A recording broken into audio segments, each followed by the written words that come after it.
यमानम् राजेन्द्रचक्रमवनीय सुरेर्जनीयम् धर्मेन्द्रचक्रं मदरी स्रवसार्वलोके लब्ध्वा शिवं जिनपते मुपेति भव्या तुभ्यं नमः रविसमा तव तेजिकाय तुभ्यं नमः शशिसमोज्ज्वल वैभवाय तुभ्यं नमोदरितजाल विनाशनाय तुभ्यं नमो गुरुविराग शिवप्रदाय तुभ्यं नमो गुरुविराग शिवप्रदाय। मंडल विधान की परम पूजनीय चुल्लिका श्री विस्मिता श्री विगम्या श्री माता जी की जय करा गुरुदेव का जय जय गुरुदेव। अष्टानिक महापर्व सबसे बड़ा पर्व माना जाता है वैसे पर्युषण, पर अष्टानिका पूजा में अपन पढ़ते नंदीश्वर की पूजा में कि सबसे बड़ा पर्व पर्युषण पर्व 10 लक्षण पर्व से भी बड़ा पर्व अष्टानिका पर्व कहा जाता है, क्योंकि देव लोग जहाँ जा सकते और अपन नहीं जा सकते वहां नंदीश्वर देव की अपन पूजा करते हैं। अभी हमने मंगलाचरण में जिस गाथा का मंगलाचरण किया रत्नाकरण श्रावकाचार्य की 41 नंबर की गाथा, उसमें ग्रेट लॉजिशियन आचार्य समंतभद्र स्वामी मुनि महाराज ने, ग्रेट लॉजिशियन थे समंतभद्र आचार्य, वो कोई भी बात को सिंपली एक्सेप्ट नहीं करते थे। उनको जैन धर्म पे श्रद्धा तो थी, लेकिन श्रद्धा के साथ दूसरे मत उसका खंडन ना कर सके, इसलिए जैन धर्म के ईच एंड एवरी कॉन्सेप्ट को वो लॉजिकली प्रूव करके दुनिया के सामने रखते थे और जैन दर्शन की हर एक बात को वो क्या लॉजिकली स्पष्ट करके रखते थे। उन्होंने रत्नाकरण श्रावकाचार्य लिखा है और 41 नंबर की गाथा में इतनी अच्छी बात बोली कि जो जिनेंद्र भगवान की जो पूजा अर्चना करता है, ऐसा सम्यक दृष्टि जीव को क्या मिलता है, क्योंकि व्यक्ति पहले अपना बेनिफिट देखता है कि हम कुछ कर रहे हैं तो उसके आउटपुट में कुछ मिल भी रहा है कि नहीं मिल रहा है। तो उन्होंने बताया कि जिनेंद्र भगवान की पूजा अर्चना करने वाला सम्यक दृष्टि जीव इंद्रों के समान अभूतपूर्व वैभव को प्राप्त करता है। 32,000 मुकुटबद्ध राजा जिसको नमस्कार करते ऐसे चक्रवर्ती के चक्र रत्न को प्राप्त करता है। और बताया कि वो तीर्थंकर जिनके आगे धर्म चक्र चलता है उस तीर्थंकर पद को भी प्राप्त करता है। और उसके साथ साथ लास्ट लाइन में उन्होंने बताया कि वो मोक्ष पद को भी प्राप्त करता है। यानी पहला बताया देवेंद्र चक्र यानी देवों का वैभव प्राप्त करता है, राजेंद्र चक्र यानी मनुष्य का जो चक्रवर्ती यानी मनुष्य में जो चक्रवर्ती कहा जाता है ऐसे चक्रवर्ती के चक्र को प्राप्त करता है।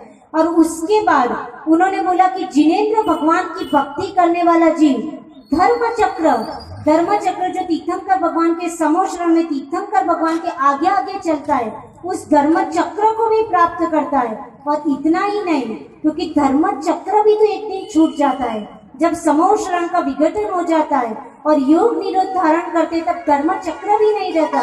तो लास्ट में बताया कि वो भक्त वो सम्यक दृष्टि जीव जो जिनेंद्र भगवान की पूजा अर्चना करता है वो मोक्ष पद को भी प्राप्त कर लेता है। यानी देवेंद्र चक्र, राजेंद्र चक्र, धर्म चक्र और लास्ट में मोक्ष पद यानी सिद्ध चक्र जहाँ अनंतानंत सिद्धों का समूह है। चक्र दैट मीन्स समूह, अनंतानंत सिद्ध परमुष्ट का समूह है। ऐसे सिद्ध चक्र को भी वो प्राप्त कर लेता है। ऐसे जिनेंद्र भगवान की अपार महिमा है।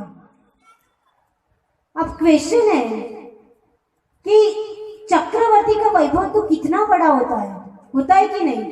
3 तीर्थंकर थे जो 3 पद के धारी थे। कौन से थे निर्मल अंकल? शांतिनाथ भगवान,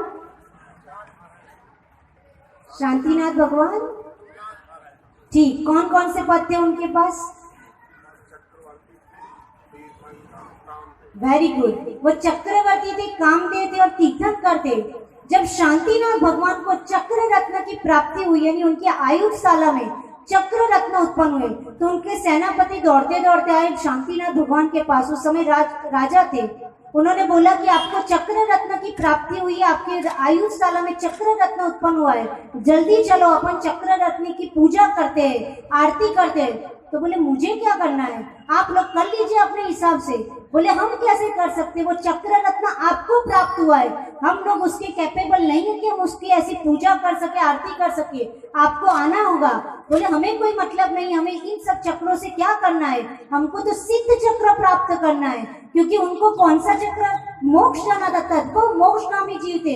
उनको चक्र उत्पन्न होने के बाद भी उसमें कोई इंटरेस्ट नहीं था। उन्होंने बोला हमको नहीं आना, मंत्री आए, आपको आना होगा। ऐसा नियम होता है कि जिन व्यक्ति को चक्र रत्न की उत्पत्ति होती है वो तुरंत ही चक्र रत्न की पूजा अर्चना और आरती करते हैं, आपको आना होगा। बोले हमें कोई मतलब नहीं, आप लोग अपने हिसाब से पूजा कर लीजिए, मैं नहीं जाऊंगा, मेरा शीश सिर्फ जिनेंद्र भगवान के चरणों में झुकता है, मैं चक्र की पूजा नहीं करूंगा।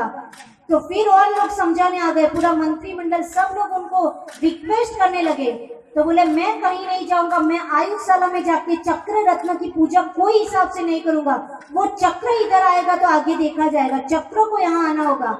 और जैसे ही शांतिनाथ भगवान के पुराण में लिखा है कि जैसे ही शांतिनाथ भगवान जब राजा थे, उन्होंने बोला उस चक्र यहाँ आएगा तो आगे की बात देखी जाएगी, बाकी मैं जिनेंद्र भगवान के अलावा किसी को सिर नहीं झुकाता, मैं वहां जाके पूजा और आरती नहीं करूंगा। और ऐसे ही कहते वो चक्र रत्न आयुशाला से अपने आप शांतिनाथ भगवान के पास आके 3 परिक्रमा लगाता है और वहां रुक जाता है। तब फिर लोगों ने बोला कि देखो आपके सामने चक्र रत्न खुद आ गया है ना, चक्र खुद आ गया है, अब तो आप उनकी आराधना कर लीजिए, पूजा आरती कर लीजिए। ये वैभव तो पुण्यशाली जीवों को मिलता है, कितने भवों का पुण्य होता है तब चक्रवर्ती जैसी संपदा प्राप्त होती है। ये पूजा आरती करोगे उसके बाद आप 6 खंड के अधिपति बन पाओगे, उसके बिना नहीं हो सकता। सबने बहुत समझाया तो भी उन्होंने बोला आप अपने हिसाब से पूजा कर लीजिए। तो ये जो कथानक है, ये जो इंसिडेंट है, वो अपने को क्या सिखाता है कि अपन छोटी छोटी प्रॉपर्टी, छोटी छोटी पोस्ट को पा करके भी कितना ईगो रखते हैं अपन अपने में। और उनको चक्र रत्न की भी उत्पत्ति हो गई थी तो भी उनका कॉन्सेप्ट, उनका फोकस किसकी ओर था, मुझे तो सिद्ध चक्रों को प्राप्त करना है। ऐसे छोटे रत्न और चक्रों को प्राप्त करके मैं क्या करूंगा, ये तो मेरी आयु के बाद अपने आप ये नष्ट हो जाएंगे, ये शाश्वत नहीं है, ये नॉन इटर्नल है, मुझे तो शाश्वत चक्र, सिद्ध चक्रों को प्राप्त करना है। तो ये अपने जितने भी ग्रेट पुरुष थे वो अपनी पोस्ट पावर पे फोकस नहीं करते थे।